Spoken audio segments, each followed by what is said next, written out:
I'll start up, Randall. That way, so you talk about low-hanging fruit.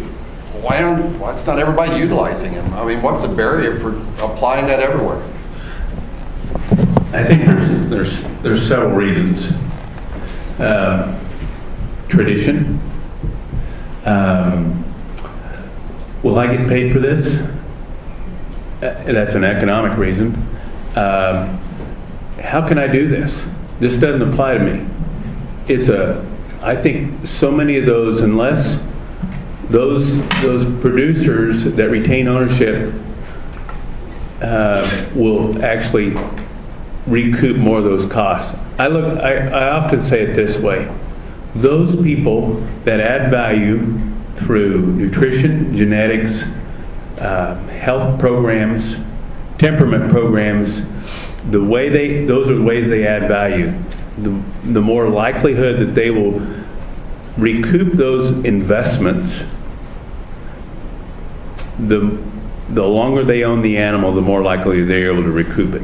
For instance, we know that those animals that grade choice are more likely, choice or prime. Those animals that gain the most efficient are animals that have had proper nutrition, they're the tamest, and they had an easy birth. We know that calves that die at birth have a traditionally very low birth rate, or very low gain. Get that? Those that die at birth don't gain very good. Write that down. Maybe start tweeting that too. We'll get it out to the group. So that's where genetics are involved. So why don't people do that? I think that it goes back to various people have cattle for various reasons. Those that are economically driven are the ones that are going to be the drivers of this. The challenge is, and you'll hear from my friend Mark Gardner, those cattle that are tended to be produced east of the Mississippi that come out here on trucks that are weaned on the truck, they still have their testicles and the heifers might be pregnant, are most challenging. Now that's a broad sweeping statement, and please no one take offense to that, because there are plenty of mismanaged cattle in Kansas. But those are mismanaged cattle, and those people that aren't economically driven to get the fullest value from their animals are the ones that are least likely going to participate, but they're the ones that require more antibiotics. So east of the Mississippi is all the problem. No. Be careful. Be careful. But I think the other thing you say, who's going to bring that knowledge? Probably the veterinarian and his relationship can bring that information and knowledge most to that audience. So one of my greatest passions right now is to encourage those of us stakeholders that are in this room to help change the paradigm of veterinary education. In 2016, in Kansas, Oklahoma, and Texas, there were 325 graduates from veterinary schools. How many do you think would come and work for us? Less than 6%. Less than 6%, but those three states, when you include Nebraska, have the largest percentage of the cattle production. I think that's a travesty. And I think we need your help to help veterinary schools understand that. We missed the mark terribly. Because we need producers, our producers whose sons and daughters are coming home to ranches, they need people that can engage in that production. And they need to be people that understand how to engage with people. Thank you. Kerry, we've got a question relative to poultry, and it was the trend of being raised without antibiotics. Does that trend ever reverse now that consumers have sort of put that upon the industry? So we saw this trend going up steadily over the last probably 8 or 9 years, with a big increase in the fall of 2015, 2016. And we saw a very sharp incline. There was a couple quick service restaurants and some others that followed suit that really changed the trajectory of that line. And what we've seen over the last year is it really plateauing, and it's sitting between that 45 and 50%, and it's stayed there the rest of this year. We've actually had some customers or some producers that have reversed their decisions, and we've seen some quick service restaurants and others that have reversed their decision of maybe that, again, it's that pendulum, and we tend to swing in big, broad strokes. And I think what we're going to see is that pendulum come back and have maybe, again, a more holistic approach, maybe a bit more of that One Health approach when it comes to raising our animals. And so I think we're going to see that plateau and probably come back a little bit center. Again, getting that animal to the center of that discussion, and not just antibiotic policy and reduction, but really judicious use of antibiotics, making sure that we've got proper diagnosis, that we put in the programs to prevent, control, and treat disease, and we're doing it not just with antibiotics, but we're doing it with other opportunities from a health standpoint and an environmental standpoint. It sounds like cage-free and hormone-free chickens is kind of plateaued too. Okay, so because I have the microphone, I get to say this: we do not use we do not use hormones and steroids in the production of poultry. How many cages are there for broilers? Yes, and we don't produce broilers in cages either. Very good. Thank you. Yeah, I saw a question. Yes. Hi, I was going to ask Megan, and my name's Kathy. I'm with the Pew Trust. Just on the information that you were sharing, sounds really interesting. One of the challenges we've heard in sort of the uptake of some of the alternatives or non-traditional therapies is cost in comparison to antibiotics. I don't know if you have any data on that, and then also how that compare, like the information that you have, was it tested in different environments? The other challenge I've heard is depending on the environment or the type, maybe the breed, it might work differently. So just any additional information. Thanks. So yes, I think that the environment by which the transplantation or the microorganisms for the gut are instilled absolutely would have an impact on outcome. I think one of the major players that is dependent or that is impacting outcome in these different environments is the donor. And so one of the questions I have in my mind is how to define what is the best microbiome that can be donated. We don't know that yet in humans. Oftentimes when humans have fecal transplants, it's their relative, and it's somebody they know because it's easy. And we don't have what's the best microbiome. We don't have that definition. I think one of the things we have to think about with regards to when we would instill a microbiome therapeutic would be at times that the animals are already being processed, let's say at weaning or at processing within the first couple of days of life, because you would have to think about labor costs if you had to give that orally. I think another thing that's important to think about is if we can develop a microbiome therapeutic that could be delivered in the feed.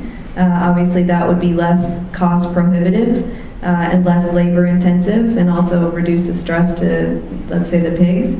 But I think we still have a lot to learn as far as the exact microbiome that is ideal for donation or ideal for each piglet. There's such a variation even in a swine production system where the environment is exactly the same, the genetics are highly controlled, everyone is getting the same feed, and yet we see a significant variation in microbiome. So how do we actually define that when everything else is so well controlled, I think is going to be the challenge. Kerry, I've got a follow-up over here, just relative to that, and the question becomes about comparing fecal matter transfer versus prebiotics, and where do we go with that? So can you alter the microbiome by other interventions besides just transplantation? Sure, yes. So prebiotics, just in case everybody's not familiar, is what we would use to feed the microbiota. Probiotics are actually microbiota, and postbiotics are actually the metabolites of the microbiota. So there's sort of these three fields that people look at. Oftentimes with probiotics, it's microorganisms that are not from the same species, and that becomes a challenge because they often don't colonize and don't last a long time. which is the unique thing about a fecal microbial transplantation. However, when you think about the transplantation, we're transplanting the microbes, we're transplanting small feedstuffs, we're transplanting the metabolites that are in the feces, we're probably transplanting colonocytes. So what's actually providing the benefit, we don't know, and a lot of times they don't know in humans. But yeah, I think the ultimate challenge is that likely microbiota from the same species will be what's beneficial to that species. But developing a microbiome therapeutic that increases diversity, which is what we found repeatedly and what's oftentimes in the human literature, increased diversity is beneficial, again, is a challenge because oftentimes probiotics are one or two species. Diversity is important in life, then that way. Yeah, question for Megan. Peter Davies from the University of Minnesota. Really fascinating work. I'm just curious about if you've really looked at the transplantation material and the resistance genes that might be within the transplanted material, and how you see that might be a barrier to actual acceptability, because like probiotics, people discover that their probiotic actually is resistant to an antibiotic. All of a sudden it's problematic, and you're getting beneficial clinical effects, but it may come with deliberately introducing antibiotic resistance genes, and how do you Right. Yes, no, I think that's a great point. We did not measure the resistome within the microbial transplantation that we used. I think that's absolutely going to be a challenge with broad application of a fecal microbial transplant, is that you would want to define the resistome and, of course, not transfer resistant microbes. What I think is really interesting I mentioned that publication, is that they're seeing that increasing with the fecal microbial transplantation, it's actually reducing the antimicrobial resistance genes within the feces of the person that's transplanted. But you would have to measure that on a wide scale before you started transplanting and making sure that there's not a resistance gene that you're actually transplanting within the feces. We didn't look at that, but I absolutely think it would be an interesting thing to include in the research. So we had a question in the back room there. Right here. Rick Sybil. Megan, that was a terrific presentation. I just returned from the OIE meeting, the antimicrobial resistance meeting in Morocco. And one of the things that came out of a presentation that fits into your presentation is that we saw and heard from a researcher that looked at poultry, two very different genetic lines of poultry, raised in the same environment, and did the analysis on the microbiota. And according to the information I got, it was 70% different. So the question then is it because of the genetics, or is it the microbiota changing the genetics response? The big question. I think genetics absolutely plays a role in what microbiota colonizes, but even in our studies where we're using litter mates from the same sow, from the same environment, there are differences in the microbiota. Even in humans, we describe our microbiota as being different by 80%. And of course, we have all these different factors that our livestock species don't have. And 70% difference in poultry just due to a genetic change is pretty astounding. So I think the microbiota impacts the outcome of the animal. I think the genetics of the animal impacts the microbiota. I don't know if we can delineate those two at this point. We seem to be picking on Dr. Niederwerder for a minute here. So, as you indicated, the fecal material transplant has typically been focused around Clostridium difficile that's not susceptible, and they have a hard time controlling it. And so the fecal material transplant kind of makes sense there from a microbiota standpoint. The area that you're investigating, which was looking at viral challenge, is a little different take on that interaction. You indicated that the pigs that received the transplant had less clinical signs. Was it because the fecal material transplant helped maintain a gut microflora that promoted feed intake, or did it truly impact the viral response? Well, I think it could be both, but the reason I'm more inclined to say that it impacted the virus, and I didn't show this today, but there's less virus replication in the transplanted pigs, and we see an enhanced antibody response.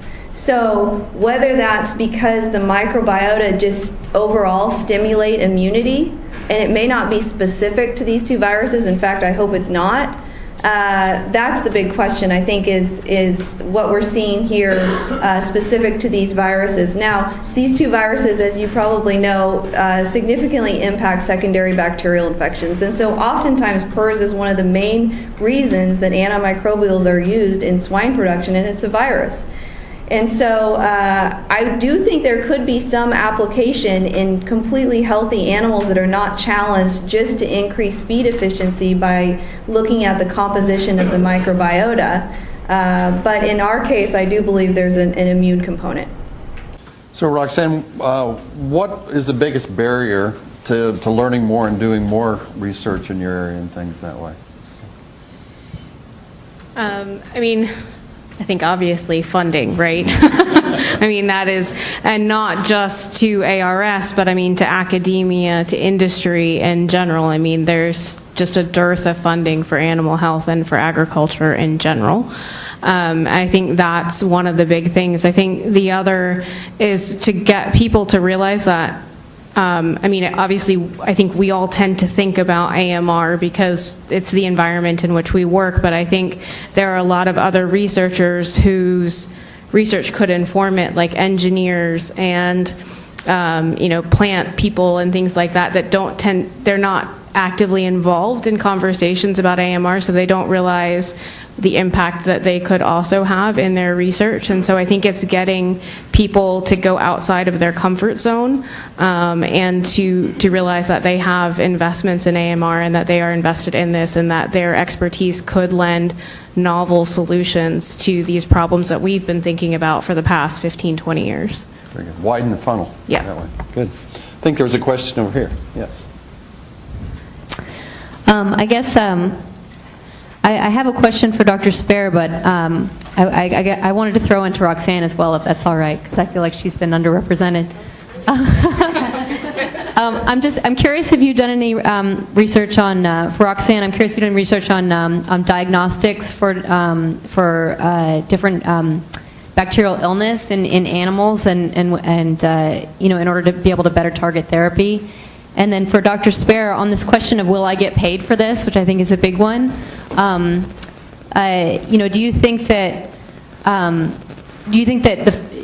there's more that can be done? So most cows don't change; they don't stay with one producer for their whole lives. They change hands once or twice, and that's a point where lack of information about the animal management practices that went into the cat's rearing, can make a big difference in the price that you get. And I'm wondering if you've seen any solutions to that problem and ways to make sure that producers are getting adequately reimbursed when they're selling on the commodity market.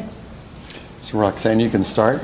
Right. So we do have some research in diagnostics in terms of developing better targets and more specific targets for different diseases. But they're not necessarily specifically for bacterial pathogens or for ones that we're concerned about related to AMR. I think it's definitely something that we should look into, and looking at diagnostic tests that aren't necessarily those that need to be done at a diagnostic lab, but could also be done pen side by veterinarians to help them distinguish. But certainly I think any time that you're doing vaccine development and any time you're looking at protective antigens, you can also be looking for diagnostic targets at the same time. I'll try to answer your question, and it may be in a roundabout way. So another way I would say that is, do people that raise cattle, are they adequately reimbursed when they sell them? Is that what you're asking? So they do that. They're adequately reimbursed to the level of inputs they're willing to put into the cattle. Think about that.